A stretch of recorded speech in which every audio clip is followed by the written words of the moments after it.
Mackin' out west, cause I'm from where the shit start. Two hands squeezed to the game like the kid is choking Bart. Big backwood, I ain't into really smoking carts. Big step of alien, I feel like Mob Marsh. Out of this world. All right.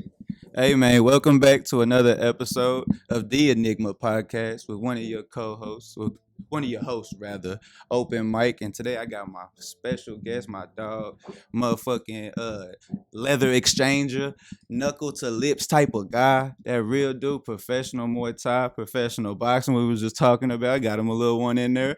And just overall athlete, just a dog. Got that dog in him. My boy, Joel El Chapo Guzman. Hey, yes, sir, man. What it is, baby? How's it going today? I seen you was training on the stories today. Yeah, man. What we training for? Training in. We hit a little 10 o'clock MMA and then a little jiu-jitsu after. Looking like we got to fight, so I'm picking up the training, man. Yeah, I'm excited to hear that. What do we like? What kind of fight? We doing the Muay Thai? We doing the kickboxing? We doing the MMA? I know you're a jack of all trades when it comes to the stand up and striking. Oh yeah, I know that's all your game. Yeah, no. But it's gonna be MMA. Looking like it's gonna be MMA. Don't got a for sure opponent yet, but we're looking to get on that Frisco card. Yeah. So right around here, local. Yeah. Baby, I'm trying to get on that bitch. It's crazy because Frisco, they building that bitch up down there. The whole city, they building it up. Like they got like smaller like baseball fields for like the AAA shit. So they building it up. I want to go to that hoe, bro, because I ain't never been to. We've been to a couple of Terrence Crawford fights because his daddy was linked in, and then with the training side, you know what I mean. So we went to a couple of them hoes, but other than like that, I ain't went to no UFC, MMA, Muay Thai, and it's ironic because that's the shit that I be watching. I be watching that the one because they got the one has an interesting type of thing going on where they do all of them, like they do all of it. Do that. Trying to do that. Now. Does the one that you be on? What's the XKO? They started doing it, man. Literally all these guys are taking off of their book, a page out of their book. Yeah. They're throwing their jiu-jitsu on the day before it's a jiu-jitsu tournament. Yeah, so why not? It's a whole little community. We all do all that stuff. So and it's a good little show too. That's what I'm saying. I was watching them hoes. I was watching some of not all of them. I didn't get to all of them. I watched like 4 of them last night when I was laying down. I was high as fuck. I was like, I was like, I've seen bro fighting like real, just like sparring and shit. I was and I've seen I think it was the one where you fought the white guy. He fucked up his leg. Travis St. John. Travis. Yeah. Which I have another question about him. Because does he train at Genesis? We training partners, man. So what was that like? Together. Hey, that's how martial arts is, bro. You know what I'm saying? Yeah. One day you're enemies, but it's really only for that 15 to 25 minutes, bro. I had nothing against bro, and he had nothing against me, but we got matched. Yeah. We went in there and did our thing. The thing that was unfortunate with him is what happened in the second round, right? That was weird, fam. And it was weird, and it sucks, bro. I was going to ask you. It's like, obviously, you never know because fighting's fighting or whatever. But you cracked him. You him hard. You had him hurting there, and then y'all had separated for I forget what reason. The separation was literally and then literally he comes out throws that wild ass kick, and then it's wild. If you blink, you miss what happened to bro's leg. Bro. I was in there and I heard that, and I was like, as a fighter, bro, you don't ever want to see that. You don't want to see it. Watching it, you damn sure don't want to be in the cage when that shit happens, bro. Like, it was unfortunate, but just to see that dude's comeback, bro, it inspires me. You know what I'm saying? I seen him fight a year later at XK. We were actually on the same card a year later, and we started chopping up a little bit there. And I was like, man, this fool's cool. You know what I'm saying? Like, we were just fighting, and then we cool. Yeah. Then he ends up, we end up at the same gym, and we're sparring each other. It's wild because that's kind of like how just dudes are in general. Like, bro, like all the homies that we've done fist fought, and then right after that, I love you, dog. Exactly. You know what I'm saying? You gotta do that shit sometime, bro. Dudes is very different in that way. I mean, girls are probably in that MMA realm. They probably were just fighting in general realm. They kind of like that too. Maybe, but that's, you know what I'm saying? They still probably catty and saying exactly, shit, talking shit. That bitch did this. You know what I'm saying? That bitch, she a hoe on my mama. You already know. Yeah, exactly. A whole bunch of weird shit. So how did that make you feel? Like, obviously, like, how long was that camp? Because you put in a different aside. So, like, to get it in that way, like, does it make you feel a little different? Because they reward you with a TKO, right? Like, they gave me a TKO. It was a stoppage type of deal. Yeah, because it is. I mean, and if you scrapping, like, obviously it's official rules and all that stuff. But like, when 2 men in a cage, Like your leg fuck up. Oh yeah, I mean that's not your fault. In the street, if you can't fight no more, that's not my fault or your fault. So I mean that's nobody. So it's just a freak ass accident. But I was just wondering because what's the average camp for you? It's we try to get 8 weeks in. Yeah. Sometimes, of course, like I told you earlier, we got 5 days notice. So you want to stay in shape. But yeah, if you can get 8 weeks, you should be ready to fight at your best. Hell yeah. 8 weeks, that's 2 months, bro. That's a solid enough time to at least because that's the thing, cut too, bro. Like, I feel like me and you were like around the same size. Yeah. But you fighting at the 205. Like right now, I'm 215. If I was gonna cut, I would try to be cutting to like 185. Yeah, I'll fight at 185 now. So, now you did? So those ones earlier, bro, Collier is huge. Even that white boy is big as fuck. Oh yeah, he's huge. The way he was throwing them kicks and shit. He walks around at like 225, all muscle, bro. He's huge. But that's what the thing was, bro. I wasn't getting fights, and these were the fights coming, and it just so happened to be at 205. So I had to take what I could get. Yeah. Coulter was a name. He had been talking, but you got to understand, when I started fighting as an amateur, bro, I was cutting down to 205. I was walking around at like 230 when I started the game. Yeah, I was a lot bigger. I cut down. I put this work in to get lower and lower because before, when I started as an amateur, I was cutting 20 plus to get to 205. Yeah. Then I got in shape real good and ready, but all the fights that was coming to me was at 205, and my coach was like, we got to take them.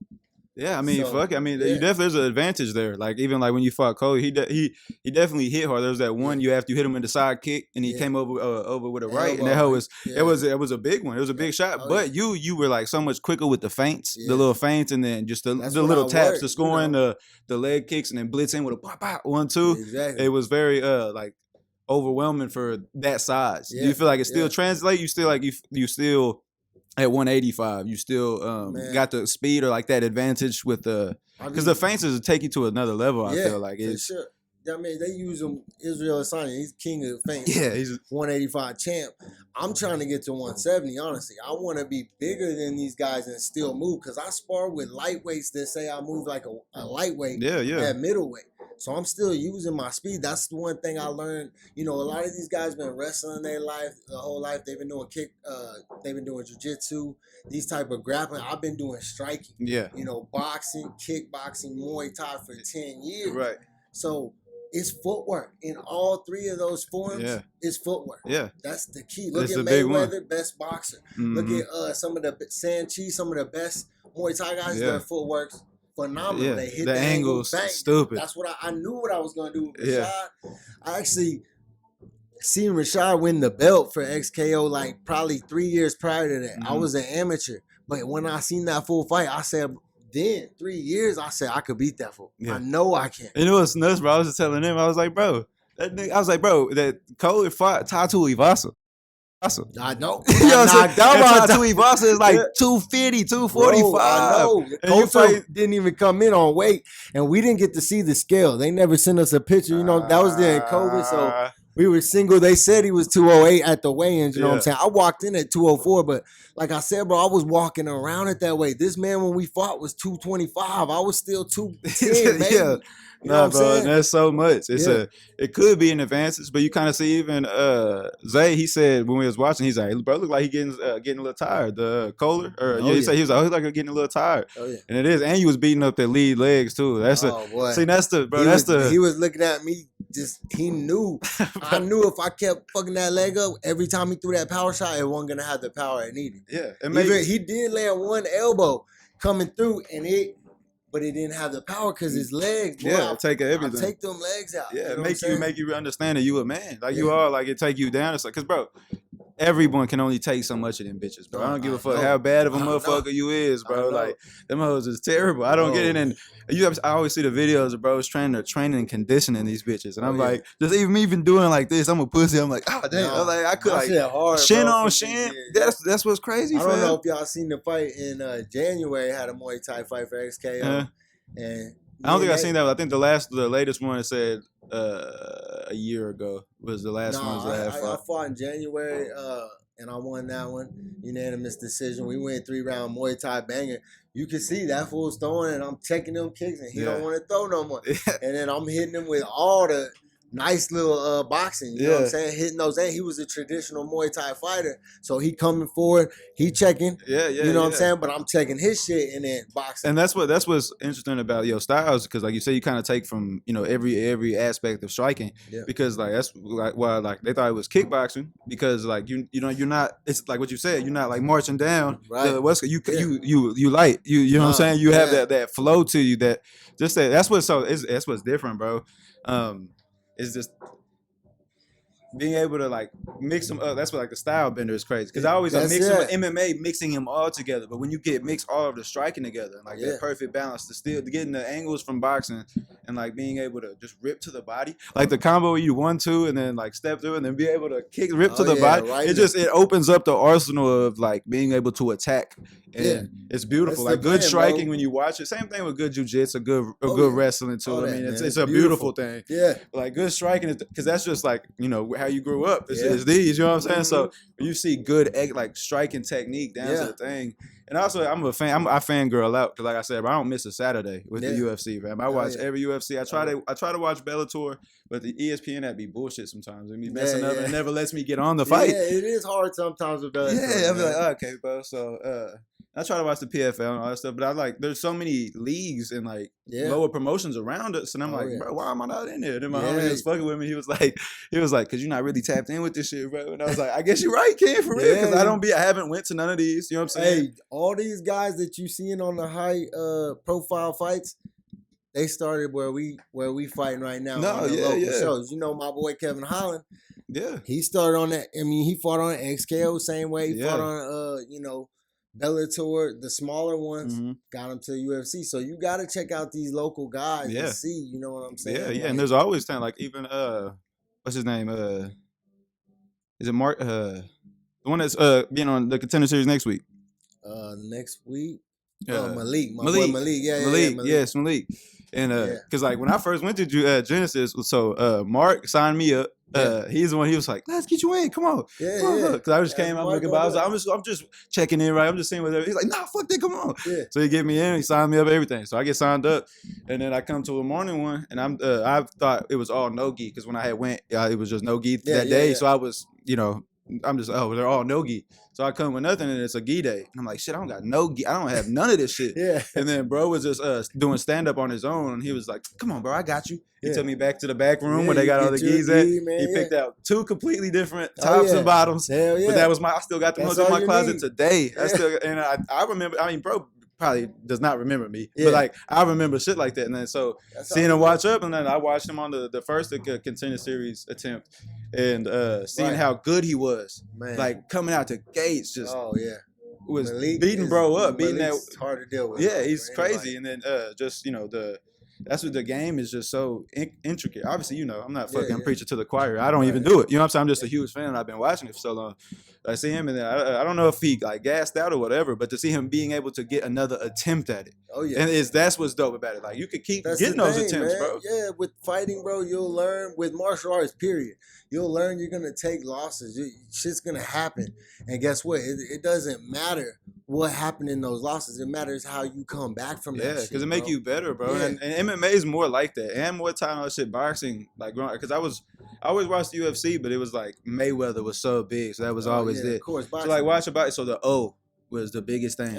Having your O. And so in boxing, it still kind of is that way, to where they try to, like, it's a political in a way that way. But in MMA, it's not that way. Like Michael Chandler got into the UFC, and he's 2-3 or whatever, you know what I'm saying? But he's fighting the top guy, the toppest tier. So you can't take just because he lost. Exactly. He's a bad man just because he lost the top of the world. He's still one of the top of the world. What the fuck are we talking about? You know what I'm saying? Like, you're not gonna go in there and win every fight. In boxing, you gotta understand, with the boxing records back in the day, they also padded a lot of these. They knew that their guys were gonna go smoke. Yeah, they fighting 1-38. To add to him, like, this dude, he done lost 20 times. Throw him to our guy. You know what I'm saying? That's how they started their shit out and then build them up. Yeah. With MMA, you don't really get that chance, because if you're good or you have they gonna throw you to the wolves, bro. And the thing is, some of these dudes, they got 40 fights, bro. Yeah, like yeah, amateur pro, like they do. This is their life. You know, Yeah. that's the difference. That's why, like, I've heard like certain people like Kabir, they say like getting into the MMA was at 25 is too late and shit like that. But it Shit, just they all really say that. depend on the person. You know what I'm saying? Like, Hell if you yeah. got that, like, oh, I'm finna eat, sleep, and breathe this shit. Man, anybody that says you can't do anything at a certain age, they fucking retarded, bro. Yeah, what are you talking Those about? motherfuckers going to college right now, 50 years old, getting their degree, like starting over their whole life. You got plenty of life to live. You know what I'm saying? You do what you want. If that shit makes you feel good. Yeah, well, yeah. If you feel fulfilled from it, and you get a sense of purpose, and what the fuck are we talking about? Because even wasn't it Idris Elba, the actor? He went to fucking Thailand. Yeah. It's what's called and trained for a year and took a fight and it knocked bro out and then never did it again. Yeah. And never did it again. It's like it's the journey of it. You know what I'm saying? That process. You know, the like ones that are doing it for the long term and they make something of it or not. They love it. It's an addiction, just like you doing music. You know what I'm saying? The same thing we were talking about earlier. It's a release. You got to pick and choose what you're doing every day to release. And for me, it's trying to choke motherfuckers out. It's trying to box motherfuckers. It's shit crazy, bro. So like, what do you? So first of all, where are you from exactly? Are you from here? Weatherford, Texas. Grow up. I was born in Fort Worth. Then my mom moved out. I'm gonna say, what high school was you born in? What fucking hospital was you born at? JPS. JPS. Okay. So in this motherfucker. Oh yeah. And then mom's moved over there when I was like 4 or 5. So I went to elementary, high school, but went to the military 17 years old. Okay. After that, came back at 22, and I've been in Fort Worth ever since. I'm 35 now. Yeah. What branch was you in? Army. The Army. Yes, okay. Sir, yes, sir. So was fighting always it, or was it accumulation of what your life was at that time, like going to the Army, being what you had gone through, or like what was you just young? It was like, nah, I'm finna just beat the shit out of dudes. It's my life. Fighting was always a part of my life. I've been getting in fights since I was a kid. That was just something, and we would always have the gloves. My older brother, he's 7 years older. He'd throw it, the neighborhood kids the gloves and we'd boxing, you know what I'm saying? So I fell in love with it then. But nah, bro, I done it all. I done the oil field. I done all that shit. Different paths. I found fighting way later. You know what I'm saying? I got a later start than a lot of these guys. But at the same time, I ain't took the damage that these guys take. Because if you're starting at, like, because, I mean, now, even the way MMA is, there's kids starting at like 5. I mean, like that kid Tatum, he was... Tatum to get you. He'll fuck me. That's what I'm saying. That's what be so funny when you watch an event, like, with a homie that really don't be in it. And they're like, oh, I'll beat his ass just because he like to him. Like, bro, you have no idea, fam. Let me get a little Tatum on you, bro. We gonna beat your bitch ass for real. For real, bro. Man, I be telling people, like, there be grown men that I have friends, and they in different fields. They ain't never been in a jiu-jitsu gym. They like, nah, if my size, you know what I'm saying, if the person's 140 and I'm 200, you know what I'm saying, it'll never happen. I'm like, there's women in that gym right now that are 140 pounds soaking wet that will choke your ass the fuck out. No, 100%, fam. I think, and they're in way better shape than you. You know what I'm saying? Like, and that's what really set in. Once, like, literally, you might be cool for 5 seconds, fam. But I promise you, once you got, that's their world. They live there. They live there. Bro, you just visiting, dog. You just coming through, saying what's good. You thinking about it, they doing it. Yeah, exactly. That's a complete difference, bro. So grew up fighting, then went to the Army. How long did you do then? And what years was that? Was it actual like active go time shit or? It was active duty. I did like 14 tangos, a Patriot missile operator maintainer. I was basically in El Paso most of the time. Okay. But from 17 to 21, 22, I came back. Shit, I lived out there. It was basically like college, bro. You know what I'm saying? I came from small town Weatherford. It's all basically like white kids, you know what I'm saying, country living. You go to El Paso and it's every race, bro. It's the military plus the college. Yeah, it's right there. Yeah, it's right there. All of that is mixed up, and it's just a whole different world. And when you that age, you know what I'm saying? I'm 17. I got my military ID. I can buy alcohol. You can't tell you shit. You know what I'm saying? Like, they taking me to water and showing me water. Like, that's life. You in the prime of your life. Ain't you invincible? Ain't shit to you? Yeah. For real. I was going too fast at that age. You know what I'm saying? Like, it was like college. You know what I'm saying? Like, you in the dorms and shit. So I lived that life partying, and I was always working out though, always lifting weights, but all we really been an athlete, right? Yeah, of course, playing ball. we did combatives, what they call in the Army, which is a little bit like beginner shit jujitsu. They're like literally dabbling into the top. Yeah, they, some of them know a little something, Yeah, but yeah. you ain't really learning that shit. You ain't boxing no more. So all that shit but went by wayside for a good, 4 years of my life. Which is crazy because you would think that would be, I mean, obviously the gun training, but you would think that you got to be good with your hands, be able to be in any situation. Right. That's why I was like, but they, like you said, they just do the touching it. I had watched that one video. What's his name? One of the Gracies, where he went to an MMA call and he like rolled them up. Oh, all yeah, like, the Army guys. Yeah, he went to the Army guys. And he was like, he's like, come on, boom, boom, tapping them all out. Yeah. But yeah, that's why going to the Army and then just doing that. So was that?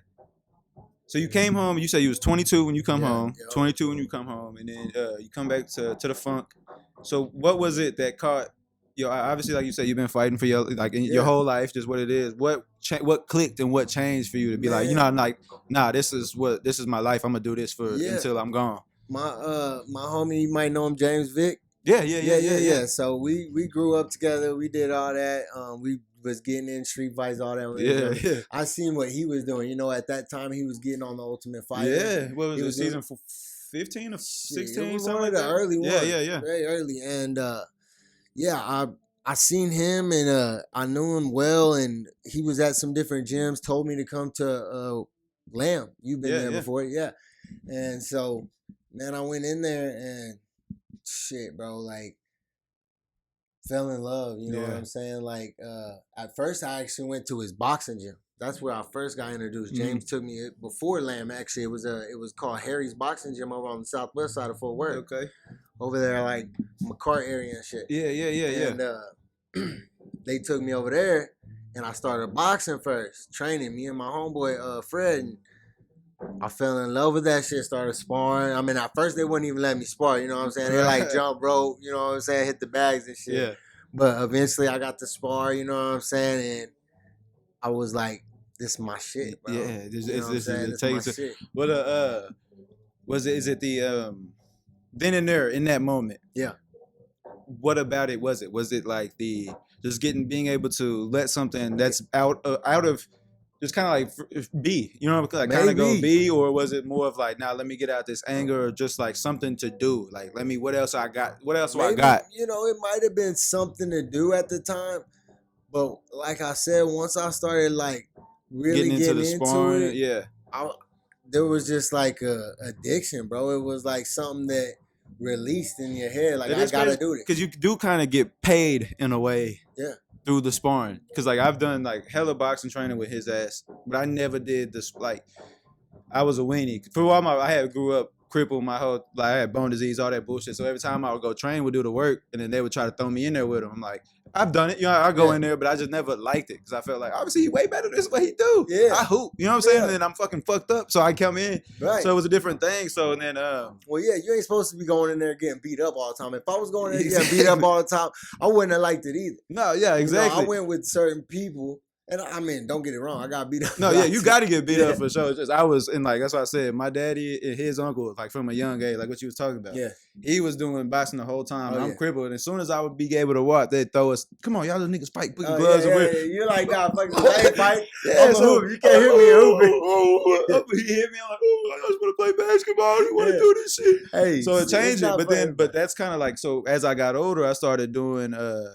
I did jujitsu with the guy in Arlington who would do, but he was like a taekwondo guy. He was an older dude that did taekwondo, but he had a dojo and he made it out of his garage. So we would do kind of a mix where we would do the stand up and then go down to the ground and try to finish him from there, do a little armbar, whatever the case may be. Right. But then that's when I learned. I was like, because all of it, I've done all the boxing. I'm like, man, this shit's bullshit. There's no reward. It's just I'm busting my ass and getting beat up. You know what I'm saying? There's no reward.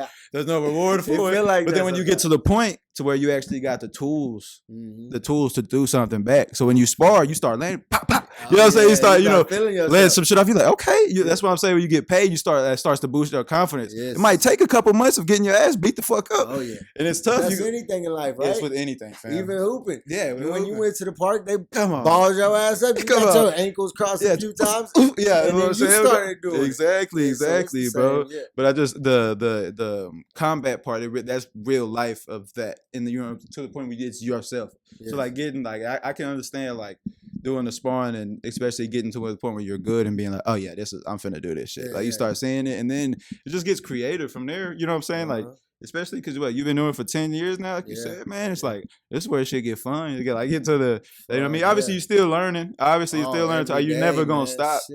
Never going to stop. You start getting. It's unreal how much shit there is to learn with this shit. Bro, there's whole books on grips in jiu-jitsu. Like whole full books on just certain grips and certain ways to hold shit. Because it's fucking crazy, bro. It's just super, never ending. Like, what's the, I don't know if he owns Genesis. Albert. He's that fucking guy too, man. He was really good. He's such a great teacher, fam. Like he would just make it to where it's like the most complicated thing. So like when you're going through the motions, you're like, oh damn, I gotta do this with my foot, and he'll just break it down, and then he'll just be like, no, do this instead of this, and you see how and he would just put it in a way. And I remember even going to a jiu-jitsu tournament because I was like, I want to compete. You know, I got into the point where I was like, I'm finna do this shit. I'm finna compete. Why not? And then I went and met up with him, and we was watching it together, and I'm just like, this shit is nuts, bro. It's like a little bit of imposter syndrome because I'm like, I'm half in, half out because I'm doing the music and I had life shit too. So I'm like, damn, all these dudes, they take this shit for real. They in there 6 days a week. I'm only in there 3. So you started psyching yourself out. I was like, you can't do this shit, bitch. This ain't what you is, bro. This ain't who you fooling, bro. You can fool them. Yeah, I gotta hit something because this was at Duncanville Fieldhouse. This is a big one. A big one. I'm seeing all these little kids going, I'm like, damn, this ain't you, fam. This ain't you, big fam.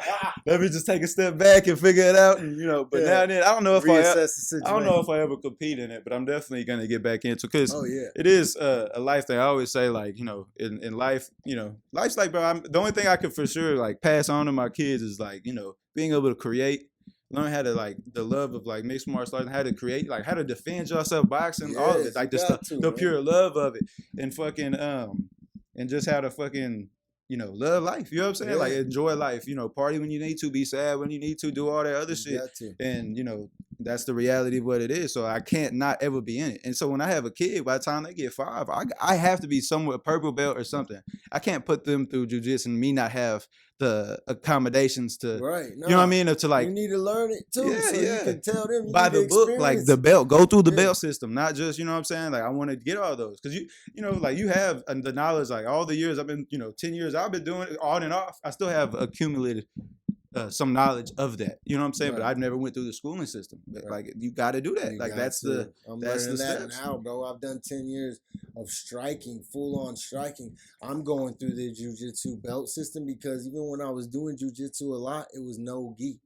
And so if you're doing no gi, you're not gonna get through the belt system. And if you're constantly rolling and doing shit, you're at a higher level, but you ain't went through the steps. Right. So you don't know some of the shit you're supposed to know. Exactly, because you got to do the technique part. You know what I mean? You got to you have to learn the nitty gritties of the shit, and then once you have that, then you get to just make it your own and do all that shit. But it's like you got to go through those steps, especially as much as I fucking respect and love the shit. You know what I mean? Like I said, that's where the imposter syndrome. I felt like while I was doing it, I was like, I'm getting by. Like I'm getting away with some shit. You know what I'm saying? Like I'm in here with all these savages. Obviously, like I'm learning, I'm taking everything in, but there's like some, you know what I mean? Like it's not all the way there. That's why I was like, let me step away because I'm there all the way with music. You'd be surprised though, man. Like some of those guys, they don't train, but it's good. You gotta watch out sometimes. Yeah. So, okay, we got into how you got into this motherfucker. How you got into the world of hand-to-hand combat and fighting, throwing your knees and shit. Oh yeah, elbows, all of it, all that good shit.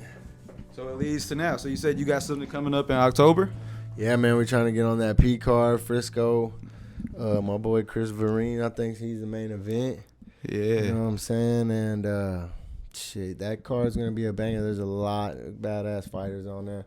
I'm sure that, hopefully we get a lot of the team out there. Everybody need to come check that shit out in Frisco, October 21st. Yeah, get them tickets, man, because I'm definitely going to have to get me some for sure. To go out with the homies. Like I said, we've been to baseball games, a million of them hoes, just like on some homie shit, but I want to go to them, one of them. You got to see it in person, man. I'm telling you, it's dope to watch it on TV, and I love it. I follow it. I'm watching that shit all the time, too. But man, when you in there in person and you seeing that shit, you getting to see it live. The roar, everybody like in unison. Bro.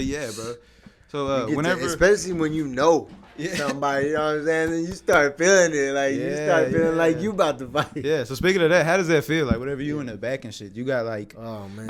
or do you still be nervous? Because, like, it's... I mean, everybody's nervous. It's good to be nervous, right? Because then, you know, you don't want to underestimate somebody. You know, if a fighter tells you that they ain't somewhere, a small little spot in the back of their head that they might be able to get knocked the fuck out, they lying. Because it's a part of fighting, bro. You fight be lying. Yeah, don't you're lie, lying, bro. Like, it's fighting, man. Anything can happen. And you can look at Kamaru Guzman, great fighter, one of the best in the world. Was winning the fight. Blinking in the eye, gets kicked in the head, and that can happen to any damn He fighter. even said it to himself. He said, Leon gave me a 20-minute nap. he said that man down. He said, I remember slipping. I remember slipping and then waking up. They were like, "Come on, are you okay?" And he was like, "Ah, damn." He was like, "Damn, fuck."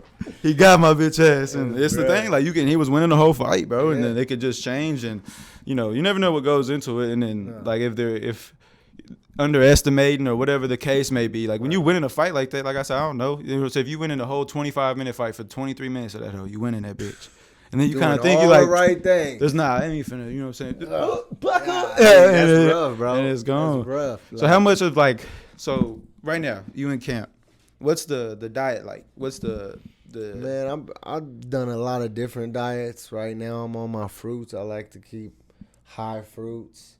I like to you know, get the right amount of protein. So is it to a science like that, or you just kind of like obviously chicken's good? Yeah, I'm not sitting there writing each meal out and doing all putting that it into shit. an app. You know, when you've been fighting this long, you know where your weight's at. You know how to keep. And you know your body too. Yeah, exactly. Yeah. So you know, some people, GSP. You know, some of those guys, they had motherfuckers cooking their shit. They knew it. You know what I'm saying? Me, I'm not doing that. But that's also just not reality too. I mean, that's exactly. GSP. He's been a millionaire for however the fuck long. When you know, basic fighter shit. We try to keep the chicken and the rice and all that natural shit. But me, I like to stick with the fruits and then still do my other whatever I like. You know what I'm saying? I like the Mexican food. I like to, I like to eat shit like that. So if I can do it here and there and cut out this and that, then it's a good little mixture. Hell yeah. Cause I mean, shit, Floyd was eat McDonald's and shit. Oh yeah. And just everybody's body's different. You know, you gotta do it in the right way. They say George Masvidal on the week he's supposed to be cutting weight, motherfucker, eating McDonald's and shit. So you never know. I've seen a lot of fighters that can do it. I've had homies that could cut 9 pounds within a few hours, and you like, what the fuck is going on? How the fuck did you just do? Yeah, that's what be so weird. It's like someone like even like Alex Pereira, like he's huge. He like 230, fam. He was fighting at 185. He doing that type of shit. He cutting major weight. That shit's scary. Right before the day of his weigh-in, he probably cutting 10 pounds within a couple of hours, and then they rehydrate him. Yeah. I mean, I've never cut that much in that short time, but I've cut 20 plus. Yeah. Like I told you, when I was an amateur, I was only, you know, when I started the game, I was weighing like 230, bro. So I'm trying to cut 30 pounds, and when I'm getting in there, I'm tired, bro. I'm fighting big motherfuckers, you know what I'm saying? They big. You already did like more, in a way, more work to get there because you was walking around at the West Coast. So it's like, damn, it's wild too. Like even like what you said, like Kevin, he fought Thiago. Yeah, he fight at light heavyweight now. Well, I mean, I don't know if he's still fighting, but he's huge. Yeah. And then 215. And then Kevin fight at fucking 170 at some time. He could do both. So it's just wild, like that different sides of that. You kind of have that too, because your build is the same way where you could teeter. Or like you said, you can get to 170 if you know. That's what I'm looking for.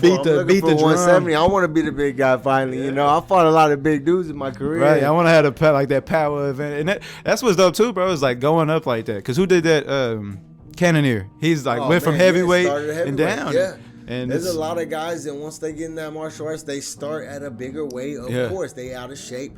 The more they get into shape, they start dropping that weight. Then they like, oh yeah, I can cut this. Yeah. I can cut some more. You know what I'm saying? And that's where I'm at. I'm feeling like 170 is the move, bro. I'm gonna be bigger at 170. I got the pace. Yeah. Everybody I go with, you know, like Chris, I go with Chris. He's a top 170 and not shit in the nation. In the nation. He should be in the UFC. It's crazy that he's not. Yeah, 100%. You know what I'm saying? 100%. This man's finishing good ass people. Yeah. You know? Yeah. And he about to show him again on October. You know what I'm saying? So I'm excited. I want everybody to come out to that shit. No, bro. yeah, like, man. You need to see that in I'm person, saying and that's it a good live, venue, man. bro. They Yes. better. Peak is better than XKO. They put on a better show. Because what XK is like Billy Bob's or something, right? Yeah, well, Billy Bob. I was one of the first ones to do that. I was the main event at Billy Bob's. Yeah, that was the St. John one, right? That was that fight? No, that was motherfucking Rashad. Yeah. Yeah, okay, yeah. Rashad. And then, they go to the Statler, they go to Texas Live, Arlington. But this new spot, Peak, it's gonna be in Frisco. They put on a show, man. Y'all, it literally looks like UFC's little brother. Hell yeah, that's why I'm excited, man. Well, shit, y'all heard it here, man. Y'all go figure out where can I get the tickets at? Where could where would you look at? Like, let's go to Peak Fighting. They got them on Google, Instagram. They got all that shit. So you just look up Peak Fighting. The show's October 21st in Frisco. Hell yeah. Y'all go get y'all tickets. And give me your Instagram, too, so let them know where they can find you. My Instagram is Let's Go Chapo. You know what I'm saying? Y'all hit me up.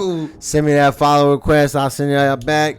Yeah, man. I try to interact with all the local people too, man. You know what I'm saying? We coming up from the funk. We representing the funk. There's a lot of good fighters from out here. You know what I'm saying? So yes, sir. We representing. I appreciate you, brother. And y'all heard it here, man. It's Open Mic with the Enigma podcast, and we'll see you motherfuckers later, man. Get the fuck out of here. It's out.